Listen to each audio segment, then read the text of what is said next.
Kenalin, namaku Olive. Umurku 17 tahun. Aku baru pindah dari luar kota dan akan menjalani kehidupan baru di kota ini. Awalnya, aku senang sekali karena aku bertemu dengan teman-teman sekolah yang baik dan menyenangkan. Sayangnya, aku tidak bisa ikut dengan teman-temanku ketika mereka nongkrong di kafe atau sekedar main. Ya, sedih sekali sih rasanya. Tapi aku juga harus maklum karena kondisi ekonomi keluargaku sedang kurang baik. Selama sekolah, aku selalu melamar kerja part-time di berbagai tempat seperti kafe atau toko-toko agar mendapat uang tambahan. Tapi tidak ada satupun yang menerimaku. Aku sedih sekali, bahkan hampir putus asa. Sampai suatu hari, aku datang ke sebuah toko camilan dan snack yang tak jauh dari sekolahku. Ketika aku datang ke meja kasir, si penjaga kasir itu bertanya padaku, aku mau beli apa? Lalu aku jawab kalau aku tidak ingin membeli apa-apa, melainkan aku menanyakan apa ada lowongan pekerjaan atau tidak. Tetapi penjaga kasir itu tidak menjawab pertanyaanku. Dia memintaku meninggalkan CV, dan mungkin aku akan dihubungi beberapa hari lagi. Tepat 3 hari setelah aku datang ke toko itu, ada seseorang yang menelponku dan mengaku bahwa dia adalah pemilik toko camilan itu, dan aku diterima untuk kerja part-time di sana. Aku senang sekali. Akhirnya, aku bisa bekerja dan akan mempunyai uang tambahan. Aku bisa ikut teman-temanku main dan nongkrong bareng mereka.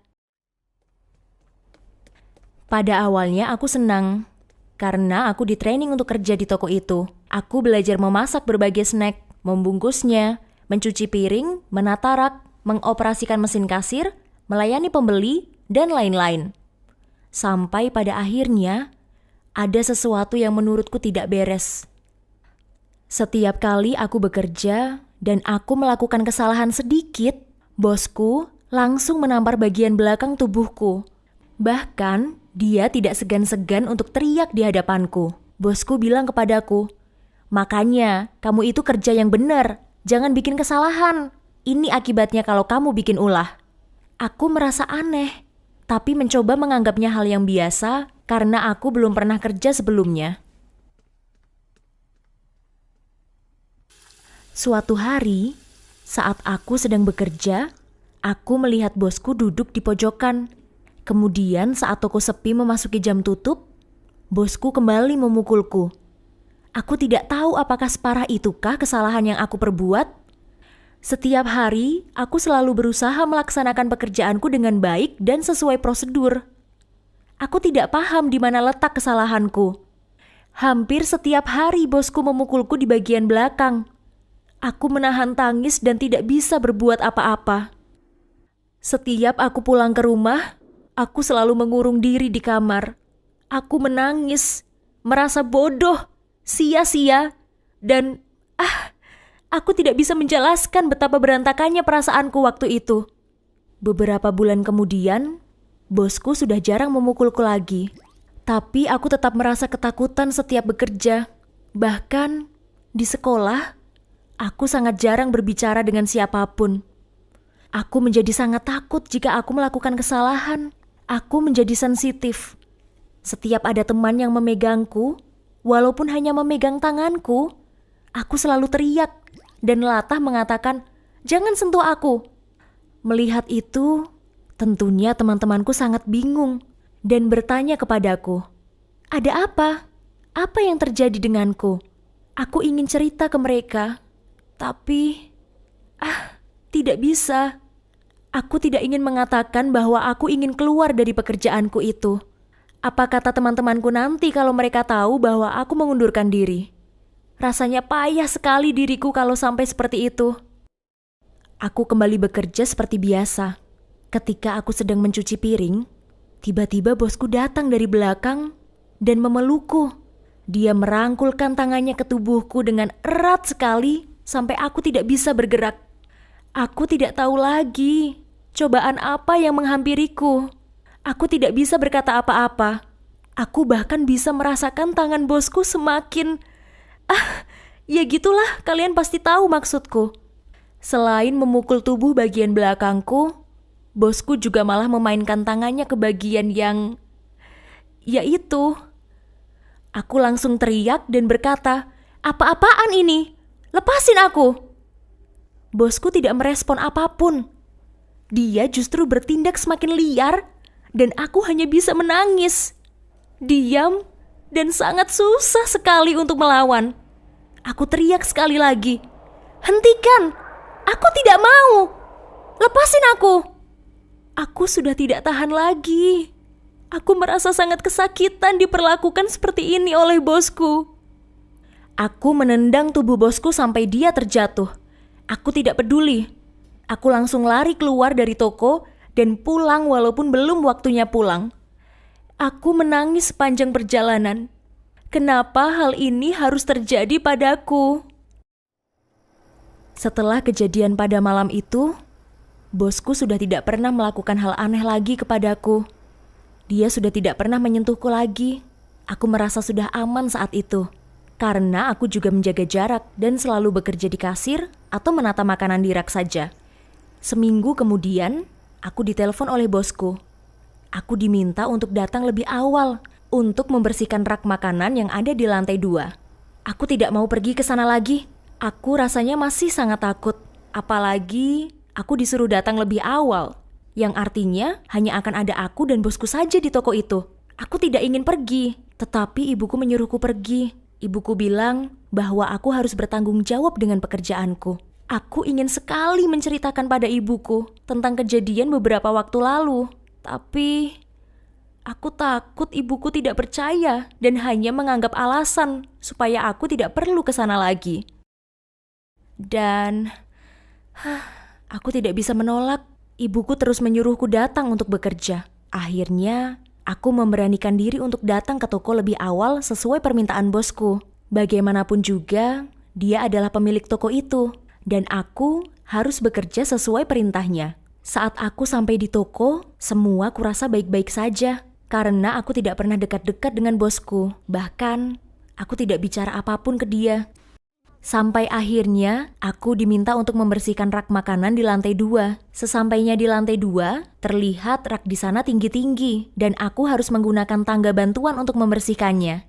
Baiklah, aku mengambil tangga dan mulai membersihkan rak itu. Tapi, saat aku naik tangga, tiba-tiba bosku datang dan memegang erat kakiku. Dia beralasan mau menjaga agar aku tidak terjatuh. Aku diam dan kaku. Aku merasa tangan bosku semakin naik ke atas hingga ke paha. Aku tidak bisa bergerak dan tidak tahu apa yang harus kulakukan. Aku ingin menangis. Aku berkata pada bosku, "Aku tidak bisa berdiri di sini lebih lama lagi. Biarkan aku turun." Kemudian bosku malah menjawab, "Kamu harus selesaikan tugasmu. Rak-rak itu tidak bisa membersihkan dirinya sendiri. Ngerti?" Aku tidak bisa menolak. Ya, kalian tahu sendiri. Dia bosku. Dan aku harus melakukan apa yang diperintahnya. Aku sudah selesai membersihkan rak makanan itu. Dan aku turun dari tangga bantu. Bosku menawarkanku untuk minum. Tapi aku menolak. Aku ingin jaga jarak dengannya. Tapi aku dipaksa. Ya terpaksa, aku menerima minum pemberian bosku. Setelah itu, aku ingin kembali turun ke lantai bawah. Akan tetapi, bosku menarikku hingga aku duduk di atas pangkuannya. Aku berkata, "Lepasin aku, lepasin." Bosku tidak membiarkanku lepas, dan aku tidak bisa bergerak sama sekali. Dia memelukku dengan erat sekali. Dia meletakkan tangannya di mulutku, dan tangan lainnya memaksa masuk ke dalam bajuku. "Tidak, tidak, tolong jangan lakukan itu." Aku berteriak dengan histeris. Dia terus menutup mulutku dengan tangannya, dan dia berusaha menyentuh bagian bawahku. Kalian pasti tahulah apa maksudku. Aku tidak tahan lagi. Aku berusaha sekuat tenaga untuk melepaskan tanganku dan menggunakan kuku untuk menyakar tangan bosku. Aku teriak sekali lagi, "Pergi dari aku, pergi!" Kemudian bosku malah mendorongku dengan sangat keras hingga aku jatuh ke lantai. Tubuhku sangat sakit sekali. Awalnya aku kira bosku akan menganiayaku, atau bahkan lebih dari itu. Tetapi, dia malah tertawa dengan kencang. Dia jalan keluar ruangan, dan aku tidak tahu harus berbuat apa. Aku terduduk di lantai dengan penuh ketakutan. Saat ia pergi dari toko, aku langsung mengambil tas dan pergi keluar dengan cepat-cepat. Aku menelpon ibuku agar dijemput saat itu juga. Ibuku bertanya-tanya, "Kenapa kamu pulang begitu cepat? Ini kan masih jam kerja." Aku bilang ke ibuku dengan suara terengah-engah, "Ibu, tolong jemput aku sekarang juga. Please, aku mohon." Tadinya ibuku marah kepadaku, tapi akhirnya ibuku mau menjemputku saat itu juga. Selama perjalanan pulang, ibuku bertanya, "Ada apa?" Aku tidak bisa menjawabnya. Mulutku diam dan kaku. Sesampainya di rumah, aku mengurung diri di kamar semalaman dan menangis sejadi-jadinya. Aku mandi dan membersihkan diri. Rasanya tubuhku menyimpan banyak sekali rasa sakit. Aku bisa merasakan darah mengalir dari mulutku. 3 bulan kemudian, aku sudah tidak pernah datang ke toko itu lagi. Kejadian itu membuatku sangat trauma. Aku tidak pernah fokus belajar, tidak nafsu makan, dan hidupku nyaris berantakan. Di sekolah, aku sangat sensitif, bahkan lebih dari biasanya. Setiap ada yang memegang tanganku, aku langsung teriak dan memarahi orang itu. Ketika guru BK ku memberi pelajaran, dia memperhatikanku dan mendekatiku. Dia tahu ada sesuatu yang salah denganku. Kemudian dia menawarkan kepadaku, "Kalau kamu ada masalah, cerita saja pada ibu." Aku merasa memang sudah tidak bisa memendam masalah ini sendirian. Aku butuh seseorang untuk berbagi ceritaku ini. Lalu aku datang ke ruang guru BK ku dan menceritakan semua kejadian dari awal aku bekerja hingga hari terakhirku bekerja di sana. Kemudian guruku terkejut dan tidak percaya itu semua. Guruku bilang ini semua bukanlah salahku. Guruku langsung menelpon ibuku dan bilang kalau aku mengalami depresi berat. Ibuku datang dan menangis. Ibuku memelukku dan meminta maaf.